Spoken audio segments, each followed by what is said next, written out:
ओम शांति। आज मीठा बाबा जब अपनी सभा को देख रहा है तो बाबा को संतुष्ट मणि आत्माएं दिखाई दे रही है। संतुष्टता ब्राह्मणों के लिए बहुत बड़ा खजाना है। जैसे कहें कि एक योगी की ये सबसे बड़ी सिद्धि है कि हम अंदर से संतुष्ट हैं। हमारे अंदर से यही गीत बजता रहे, पाना था सो पा लिया। आप दुनिया में देखें, हर कोई क्या कहता है, मुझे कंटेंटमेंट चाहिए, संतुष्टता चाहिए। बहुत कुछ बाहर का प्राप्त करने के बाद भी उन्हों को अंदर में कई बार लगता है खालीपन है। बाहर से सब कुछ होगा, घर होगा, धन होगा, बिजनेस होगा, अचीवमेंट्स होंगी, तो भी कई बार अंदर का खालीपन महसूस करते हैं। कहते हैं अंदर में वो डीप कंटेंटमेंट नहीं है। और बाबा हमको सबसे पहले उस संतुष्टता का अनुभव कराता है। और संतुष्टता की निशानी क्या है? वो आत्मा इच्छा मात्रम अविद्या होगी। संतुष्टता भी एक प्रकार की पर्सनालिटी है जो चेहरे से, चलन से, नैनों से दिखाई देती है। आपको देख करके पता चलता है कि सामने वाला बहुत संतुष्ट है। बाबा ने कहा 2 प्रकार की पर्सनालिटी हैं। एक है शारीरिक पर्सनालिटी।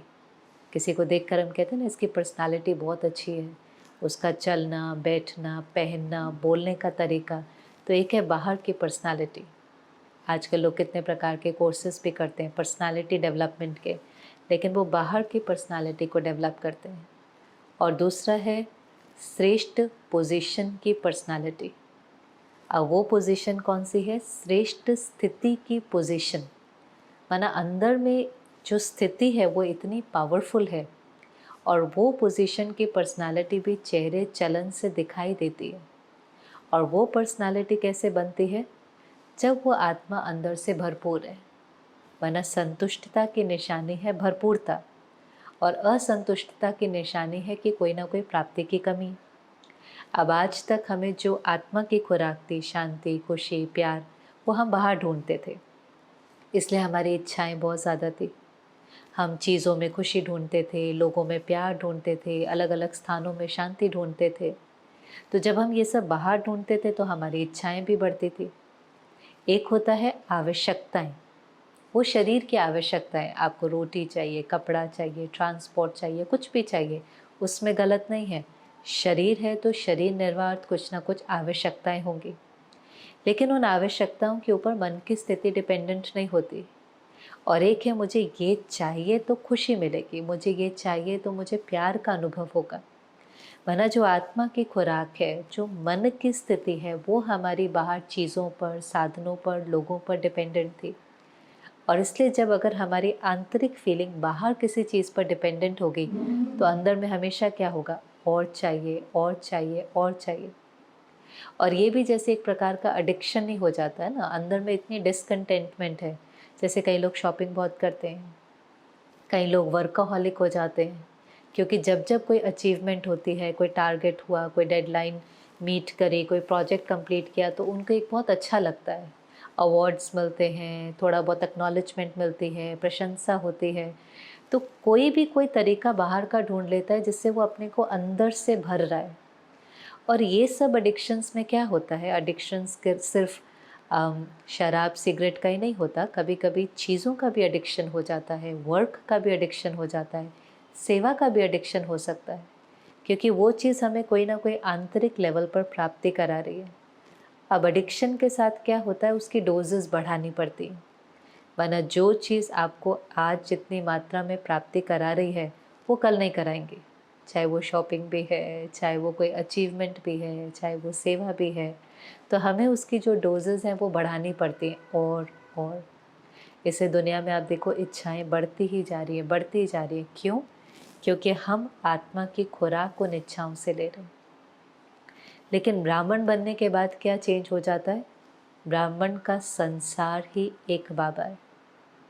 ब्राह्मण माना तपस्या से एक बाबा से हमें जो चाहिए हम प्राप्त करते हैं, चाहे वो सर्वगुण है, सर्व शक्तियाँ हैं, संपूर्ण ज्ञान है। और इसलिए आज बाबा ने कहा, देखो बाबा ने ऐसे तो नहीं किसी को 2 गुण दिए हैं, किसी को 2 शक्तियाँ दी हैं, सबको सब कुछ दिया है। सब बच्चे वर्षे के अधिकारी हैं। सर्व गुण, सर्व शक्तियाँ, संपूर्ण ज्ञान हर बच्चे को दिया है। वो अलग बात है कि लेने में अगर कोई नंबरवार है तो वो तो अलग बात है, पर बाबा ने सब कुछ दिया। और जो जितना बाबा को संसार बनाता है वो आत्मा अंदर से उतना उतना भरपूरता का अनुभव करती है। फिर उसकी आँख बाहर कहीं भी डूबती नहीं है। फिर वो आत्मा धीरे धीरे इच्छा मात्रम अविद्या बनती चली जाती है। आवश्यकताएं हैं लेकिन उसको कोई भी प्रकार की इच्छाएं नहीं है। ना नाम चाहिए, ना मान चाहिए, ना शान चाहिए, ना बहुत चीज़ें चाहिए, ना लोगों से प्यार चाहिए। वो आत्मा फिर लेने के बजाय देने वाले बन जाती है। जो आत्मा बहुत संतुष्ट होती है, उसके संपर्क में भी अगर कोई आएगा तो उसको खुशी, प्रसन्नता, कुछ ना कुछ अनुभूति होगी। एक मुरली में तो बाबा ने कहा था, संतुष्टता सर्व गुणों की जननी है। माना जिसके अंदर सर्व गुण है, उन सब गुणों की जननी संतुष्टता है। तो वो आत्मा इतनी ज़्यादा भरपूर प्योर होगी कि उससे हर समय वो वाइब्रेशन, वो गुणों की शक्ति रेडिएट होती रहती है। और इसलिए बाबा ने कहा, जो संतुष्ट आत्मा है वो सदा मज़े में रहती है, सदा मौज में रहती है, क्योंकि वो अंदर से भरपूरता का अनुभव करती है।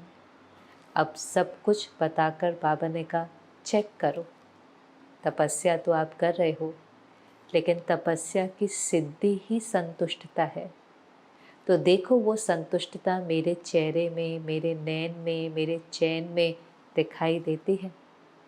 बाबा ने कहा, जो संतुष्ट आत्मा है वो बेदाग हीरा होगी, वरना उस पर कोई दाग नहीं होगा। फ्लॉलेस डायमंड, उसके अंदर कोई कमी नहीं होगी, कोई कमज़ोरी नहीं होगी, बेदाग हीरा होगा।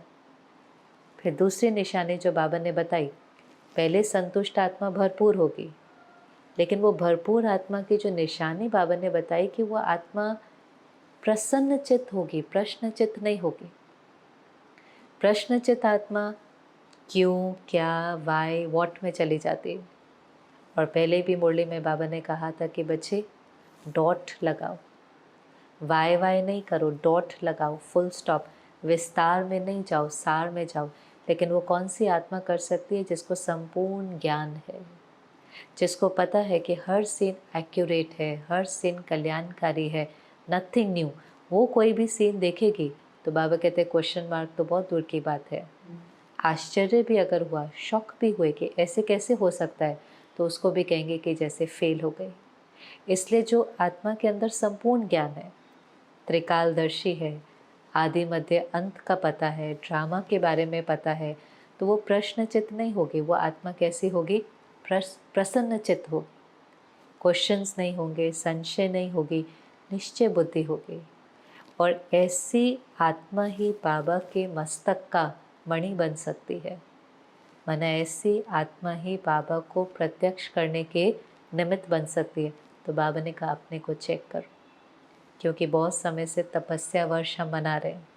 लगातार जो मुरलियाँ चल रही हैं वो तपस्या के ऊपर थी कि तपस्या माना एक को संसार बनाना, एकाग्र होना, एक स्थिति का अनुभव करना, एकांतवासी बनना।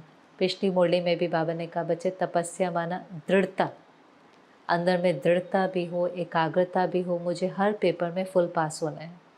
लेकिन आज बाबा ने कहा कि तपस्या माना आपके जीवन में वो संतुष्टता दिखाई दे, वो प्रत्यक्ष होनी शुरू हो जाए। और फिर 3 बातों में बाबा ने कहा, चेक करो कि इन 3 बातों में हमारे अंदर संतुष्टता है। पहला, क्या हम स्वयं से संतुष्ट हैं? अब स्वयं से संतुष्ट माना स्वयं के पुरुषार्थ से संतुष्ट हैं, स्वयं के संस्कार परिवर्तन से संतुष्ट हैं, पुरुषार्थ की स्पीड से संतुष्ट हैं, क्योंकि इतनी मेहनत कर रहे हैं तो पहले तो हमें अपने से सैटिस्फैक्शन होना चाहिए ना, कि भले हम संपन्न नहीं भी बने। देखो दोनों में फ़र्क है, एक है संतुष्टता, दूसरा है संपूर्णता, कंटेंटमेंट और परफेक्शन। भले हम परफेक्ट नहीं भी बने हैं, पर क्या हम अपने पुरुषार्थ से कंटेंट हैं? क्या मुझे लगता है कि मैं जो मेहनत कर रहा हूँ उसकी मुझे प्राप्ति हो रही है, मेरे संस्कार परिवर्तन हो रहे हैं, मुझे योग में अतीन्द्रिय सुख का अनुभव हो रहा है, थोड़ा थोड़ा भी मेरी चढ़ती कला या उड़ती कला है, या ऐसा तो नहीं है कि मैं नीचे की ओर जा रहा हूँ? तो क्या मैं अपने पुरुषार्थ से संतुष्ट हूँ? ये पहली चेकिंग। फिर दूसरी चेकिंग, क्या मैं अपनी सेवा से संतुष्ट हूँ, क्योंकि वो भी तो हमारा सब्जेक्ट है ना। तो सेवा भी बाबा ने कहा हर प्रकार की, मनसा, वाचा, कर्मणा, संबंध संपर्क। मनसा में हर एक के प्रति शुभ भावना है, मनसा से हर समय शक्तियों का दान होता है, वाचा से हमेशा ज्ञान का दान होता है, वाचा से कोई ऐसा शब्द तो नहीं निकलता जो किसी को दुख पहुँचे। कर्मणा में भी हम लवफुल हैं, कर्मणा में भी गुणों का दान है। जब हम संबंध संपर्क में किसी के आते हैं तो हमारे से उनको गुणों की अनुभूति होती है, जो बाबा कहते हैं तीनों प्रकार की सेवा साथ में करो। मनसा से शक्तियों का दान करो, वाणी से ज्ञान का दान करो, और जब संबंध संपर्क में आओ तो आपके कर्मों से गुणों का दान हो। उन आत्माओं को महसूस हो कि ये बहुत लवफुल आत्माएं हैं। तो क्या मैं अपनी सेवा से संतुष्ट हूँ? और तीसरा बाबा ने कहा, क्या मैं सर्व आत्माओं से संतुष्ट हूँ? ये भी बहुत बड़ी चेकिंग की बात है, क्योंकि संतुष्ट आत्मा ब्लेम और कंप्लेन नहीं करती। जैसे संतुष्ट आत्मा इच्छा मात्रम अविद्या होगी, ऐसे ही जो आत्मा संतुष्ट है उसका ब्लेम कंप्लेन का संस्कार नहीं है। वो संस्कार असंतुष्ट आत्मा का है। वो हमेशा दूसरों में गलतियां ढूंढती है, उन्हों को ब्लेम करने की कोशिश करती है। लेकिन संतुष्ट आत्मा जब देखती है परिवार को तो उसको पता है कि हर एक का अपना अपना पार्ट है, किसी का दोष नहीं है। उसके अंदर बहुत डीप लेवल ऑफ एक्सेप्टेंस है औरों के प्रति। वो औरों की कमियों के प्रति भी बहुत जेंटल होगी, बहुत रहम दिल होगी। वो समझेगी कि हर एक नंबरवार है, हर एक मेहनत कर रहा है, हर एक बाबा का बन गया है, आज नहीं तो कल बदल ही जाएगा। तो वो संबंध संपर्क में भी हर आत्मा से बहुत संतुष्ट है, किसी से कोई कंप्लेन ब्लेम नहीं है, किसी की कमियां देखने की आदत नहीं है। तो तीनों लेवल पर बाबा ने कहा ये भी चेक करो कि आप अपने से, अपने पुरुषार्थ से, अपनी सेवाओं से और सर्व संबंध से कहाँ तक संतुष्ट हैं। क्योंकि ऐसी संतुष्ट आत्मा सदा महसूस करेगी कि जैसे मैं दुआओं के विमान में उड़ रही हूँ। अभी एक और निशानी बाबा ने कहा कि संतुष्ट आत्मा बहुत निश्चिंत होगी, उसको किसी बात की फिक्र नहीं होगी, क्योंकि वो आत्मा भरपूर है ही इसलिए क्योंकि उसका कनेक्शन बाबा से है।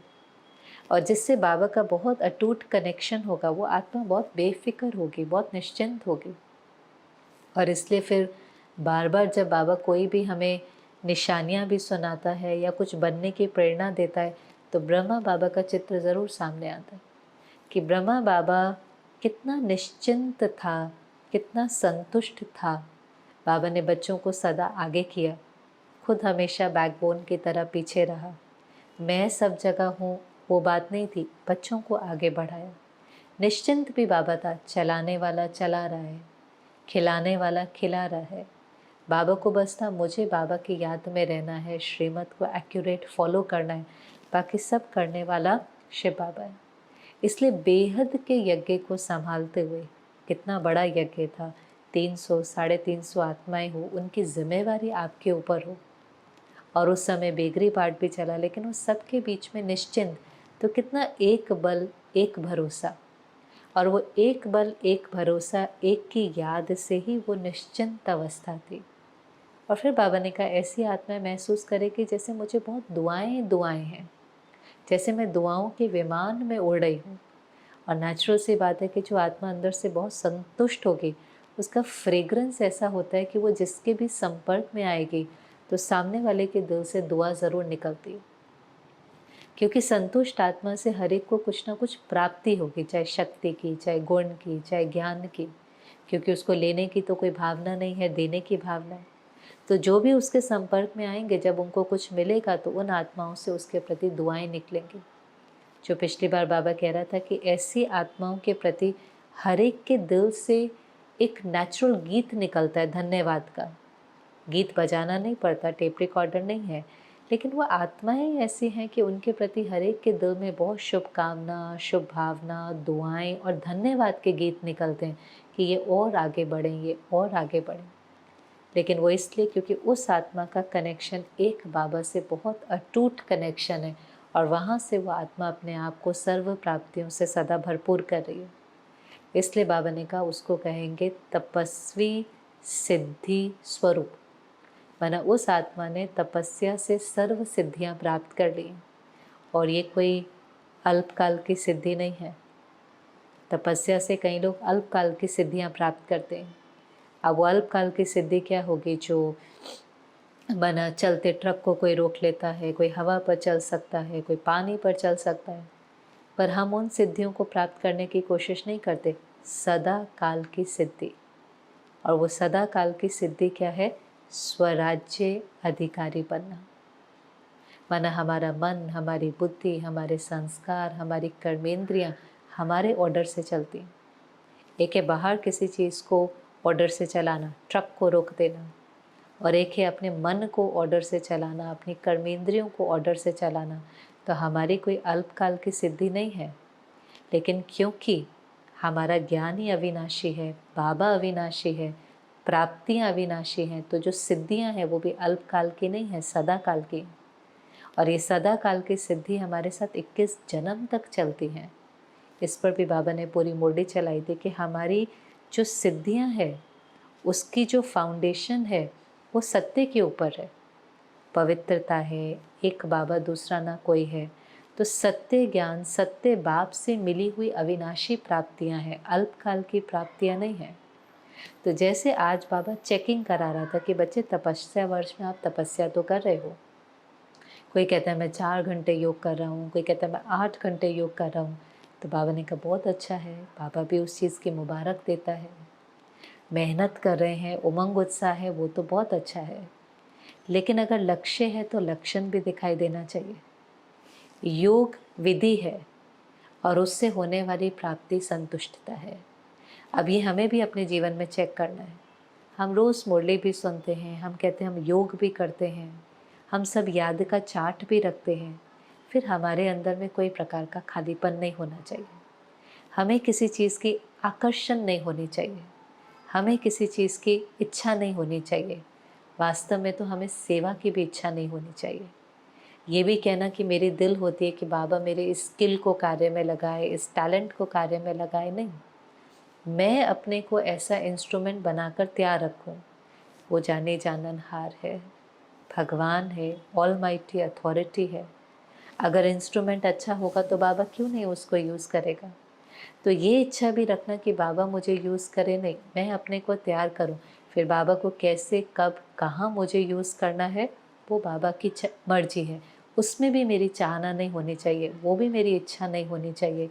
इतना इच्छा मात्रम अविद्या बनना ही वास्तव में सच्ची संपत्ति है। ये संतुष्टता ही सच्ची संपत्ति है। तो बाबा ने कहा योग तो कर रहे हो, लेकिन साथ साथ ये भी चेक करो कि उसकी सिद्धि की प्राप्ति हो रही है। और वो जो सिद्धि है वो फिर धीरे धीरे प्रत्यक्ष भी होनी चाहिए। ऐसे नहीं कि बस हम कहें नहीं नहीं मैं तो बहुत संतुष्ट हूँ, दिमाग से ही कहते रहे नहीं नहीं मुझे तो सब कुछ मिल गया है, पाना था सो पा लिया, मुझे कुछ नहीं चाहिए, मुझे तो नाम मान शान भी नहीं चाहिए, ये सेवा भी मैंने थोड़ी ना बाबा ने कराई है। अब कई बार ज्ञान हमारे अंदर सारा है तो उस चीज़ को हम दिमाग से भी कह सकते हैं, हम, और वो भी सच्चाई है, हम समझते हैं, हम ऐसा बनना चाहते हैं। पर बाबा ने कहा इसमें भी सूक्ष्म चेकिंग करो। मियाँ मिट्ठू नहीं बनो कि मैं तो बहुत संतुष्ट हूँ। दिल और दिमाग दोनों इस चीज़ की गवाही दे कि नहीं मैं सच में अंदर से संतुष्ट हूँ। और अगर सच में संतुष्ट होंगे तो बाबा ने कहा वो चीज़ आपके नैन चैन से दिखाई देगी, आपके चेहरे से दिखाई देंगी, आपके दिल को बहुत आराम होगा, बेचैनी नहीं होगी, हलचल नहीं होगी। और आपको ही क्या, वो चीज़ सबको दिखाई देगी। आपकी संतुष्टता पहले आपको प्रत्यक्ष होगी, लेकिन फिर औरों के सामने भी प्रत्यक्ष होगी। वो भी कहेंगे कि आत्माएं बहुत संतुष्ट हैं, इन्हों को कोई इच्छा नहीं है, इन्हों को कोई ना बाहर की इच्छा है ना आंतरिक इच्छा है। उनके भी मुख से ये निकलना चाहिए, वो भी तो हमें संतुष्टता का सर्टिफिकेट देना। बाबा कई बार कहता है आप तो खुद ले लोगे, बाबा भी भोलानाथ है उससे भी ले लोगे, लेकिन परिवार भी तो उस चीज़ का सर्टिफिकेट देना कि नहीं हमने देखा है ये आत्मा बहुत संतुष्ट है, इस आत्मा को कोई भी प्रकार की आकर्षण या इच्छा नहीं है। तो बाबा ने कहा पहले वो संतुष्टता स्व में प्रत्यक्ष हो, फिर वो जो संतुष्टता है वो परिवार में प्रत्यक्ष हो, जो आपके संपर्क वाले हैं, संबंध वाले हैं, वो भी उस चीज़ को महसूस करें, और फिर वो संतुष्टता विश्व में प्रत्यक्ष हो। विश्व भी देखे कि ये आत्माएं तो बहुत भरपूर हैं।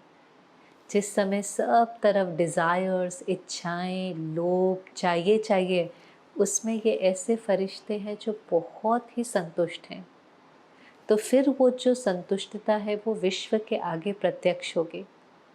और फिर बाबा ने कहा इस हिसाब से प्रत्यक्षता का नगाड़ा बजेगा। संतुष्ट आत्मा ऐसा नहीं है कि वो कुछ करती नहीं है। कई बार हमें लगता है अगर हम कंटेंट हो गए तो हम तो कुछ करेंगे नहीं। ऐसा नहीं है। हमारी दादियाँ कितनी संतुष्ट थी, फिर भी देखो बेहद के कार्य में कितनी सेवाएं करी। लेकिन संतुष्ट आत्माएं कुछ भी मन की स्थिति के लिए नहीं करती है। उनकी मन की स्थिति कुछ भी करने पर डिपेंडेंट नहीं है। वो ऐसे नहीं है कि हम ये करेंगे तो खुशी मिलेंगी। वो जो कुछ करती हैं खुशी से करते हैं, प्यार से करते हैं, संतुष्टता से करते हैं, औरों को कुछ देने के लिए करते हैं। वो खाली नहीं है, वो भर करके औरों को देने के लिए दाता बनकर देती हैं। तो कंटेंटेड सोल तो बहुत कुछ कर सकती है, थोड़ा बहुत नहीं, बहुत कुछ, क्योंकि उसको कुछ चाहिए नहीं तो वो तो बहुत दे सकती है, बेहद के कार्य को भी कर सकती है। तो कंटेंटमेंट का ये मतलब नहीं है कि वो कुछ करते नहीं हैं, केवल उनकी मन की स्थिति कुछ करने के ऊपर डिपेंडेंट नहीं है। उस स्थिति को बना करके परम क्षेत्र पर आते हैं। तो बाबा ने कहा तो ही प्रत्यक्षता का नगाड़ा बजेगा। और फिर बाबा ने एक बहुत सुंदर उदाहरण दिया कि देखो, आपके शास्त्रों में भी दिखाते हैं ना शंकर को, कि उसने तीसरी आंख खोली और विनाश हो गया। अब ये तीसरी आंख कौन है? ये शंकर, हमारा ही तपस्वी स्वरूप का यादगार है। शंकर को हमेशा तपस्या में दिखाते हैं, शंकर को हमेशा गले में सांप दिखाते हैं। तो वो हमारा यादगार है कि हम श्रेष्ठ स्थिति के आसन पर बैठकर तपस्या कर रहे हैं, विकारों पर विजय प्राप्त करने के लिए तपस्या कर रहे हैं। इसलिए उसके गले में सांप दिखाया कि विकारों के ऊपर विजय प्राप्त कर ली। और फिर कहते तीसरी आंख खुली तो विनाश हो गया। तो बाबा ने कहा ये तीसरी आंख कौन सी है? ये जो आपकी संपन्नता की स्टेज है, गुणों में संपन्न, शक्तियों में संपन्न, ये जो संपन्नता की स्टेज है, तो संपन्नता की स्टेज आते ही विनाश हो जाएगा। पहले तो स्थापना का कार्य पूरा होगा तो ही तो विनाश होगा ना। फिर बाबा ने कहा प्रकृति की हलचल शुरू होगी, क्योंकि इतनी बड़ी सृष्टि की सफाई कैसे होगी, हम तो नहीं कर सकते।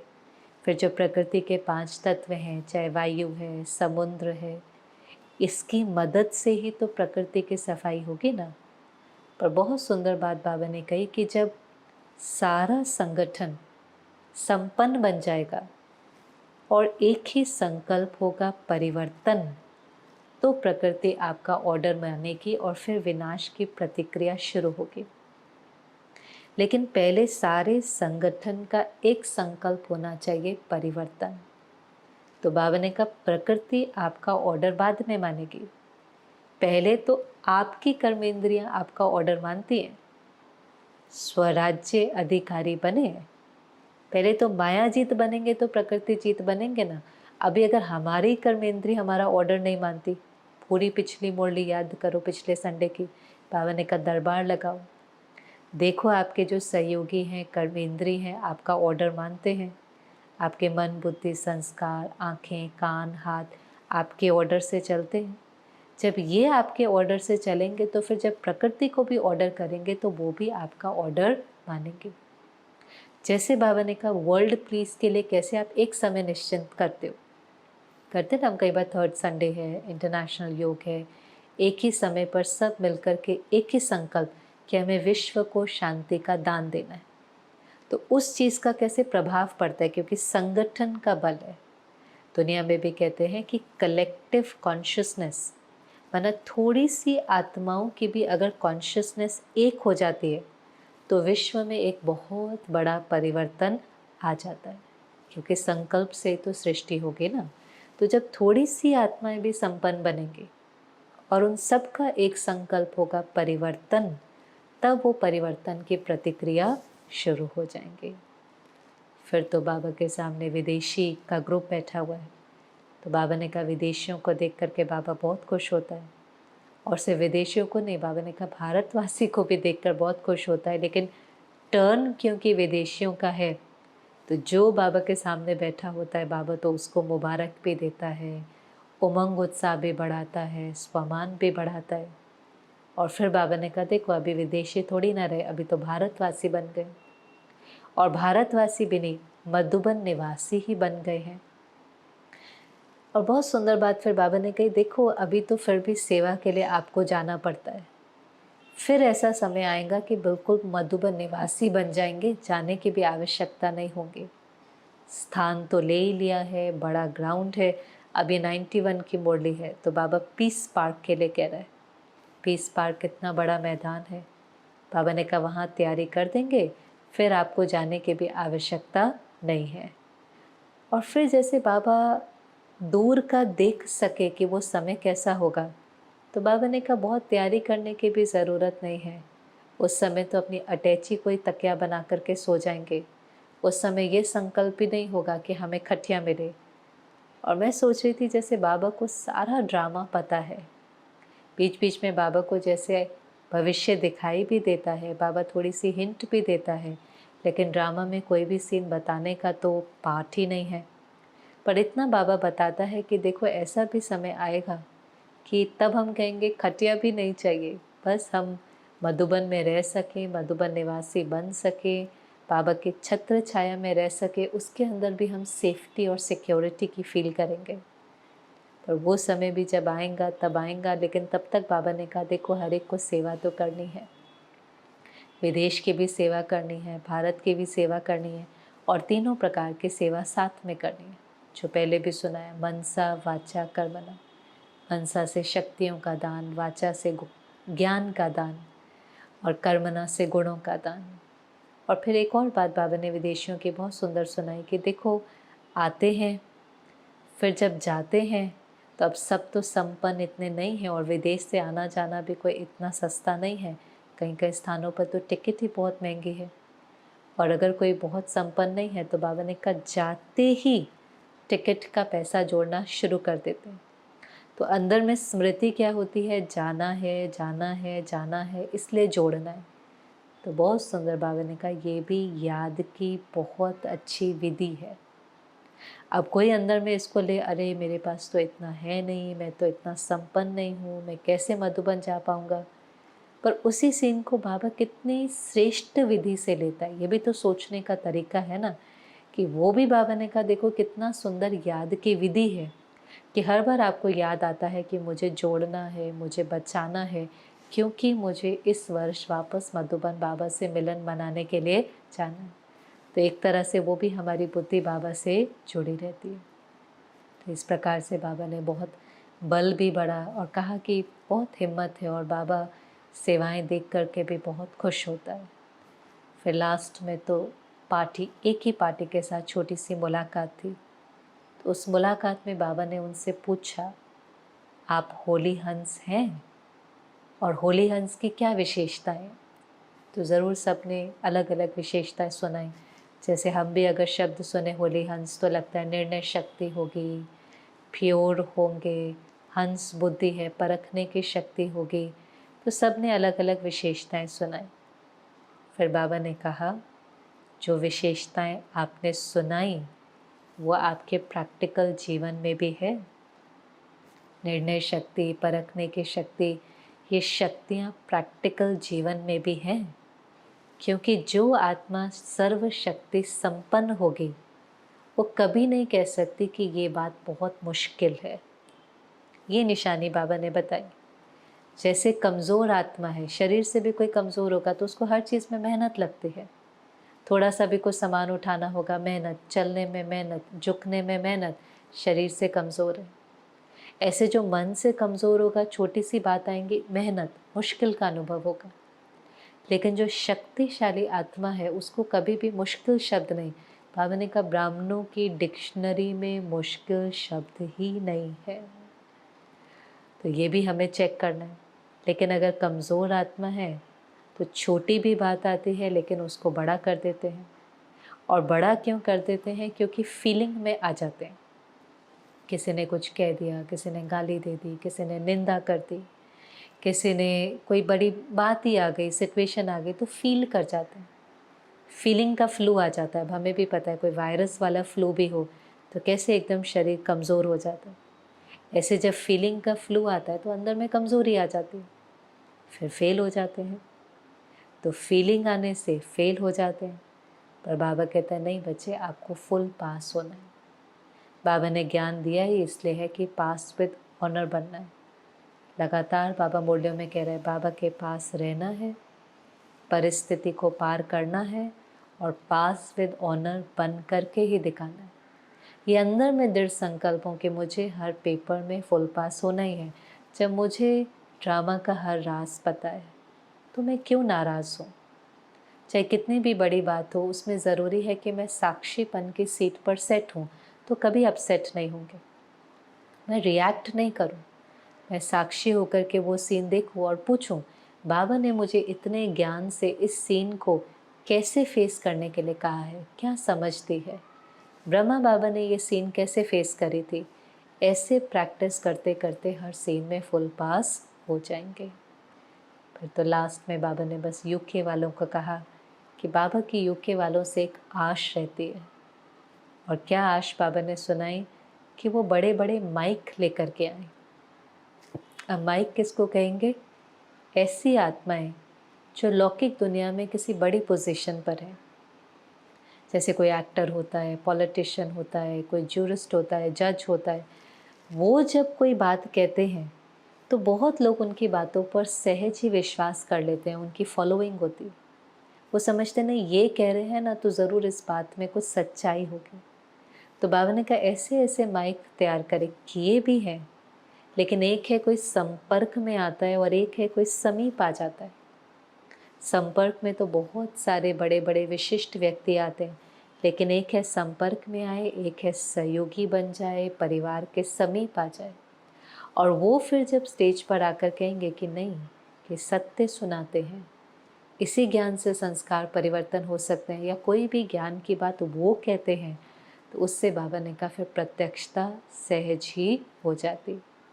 तो ये आश बाबा को यूके के प्रति, क्योंकि विदेशियों का टर्न है, तो बाबा ने उनसे रखी।